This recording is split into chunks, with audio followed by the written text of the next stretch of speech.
What we're going to be looking at in this next section is a bunch of different types of numeration systems and kind of how our number system evolved.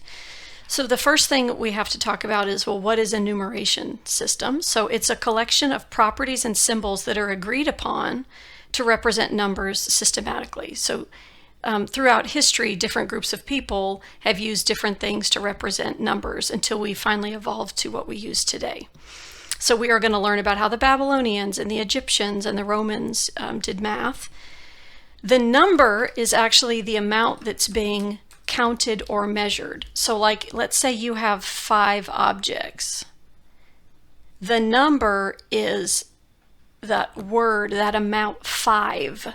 That is the number.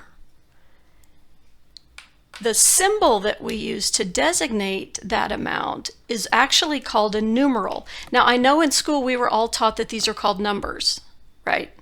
Because we don't talk about any other number systems usually until you get to a class like this. Those are actually numerals. Those are the symbols that we use to represent these amounts. If I want to represent the number 4, I use this numeral. If I want to represent the number 9, I would use this numeral. So these are the symbols we use. Even though it's hard because we were taught they're numbers, they're actually numerals. That's why when we have the Roman numerals, that's why we use that word. If you ever wondered, why don't they just call it the Roman numbers? Well, because numeral is the symbols.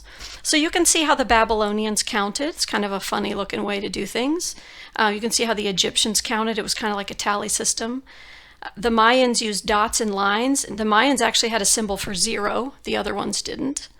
Then we have Greek letters. Then here we've got the Roman numerals. See, those are the symbols they used for 1, 2, 3, 4, 5, 6, 7, 8, 9, and 10. And then we have the Hindu. When you get to the Hindu, you can start to see our number system appear. The 1, 2, and 3 look pretty recognizable as a 1, 2, and 3. 6, 8, and 9. See, you can start to see remnants of our numbers. Then the Arabics use these symbols, these numerals. And then now we're down to the Hindu Arabic, which is the system that you guys are most familiar with because that's what we're taught in school, which just looks like this.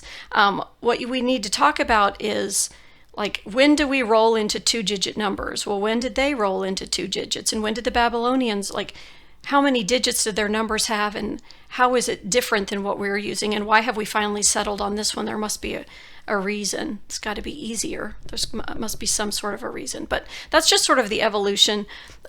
Make sure that you understand the difference between a number and a numeral.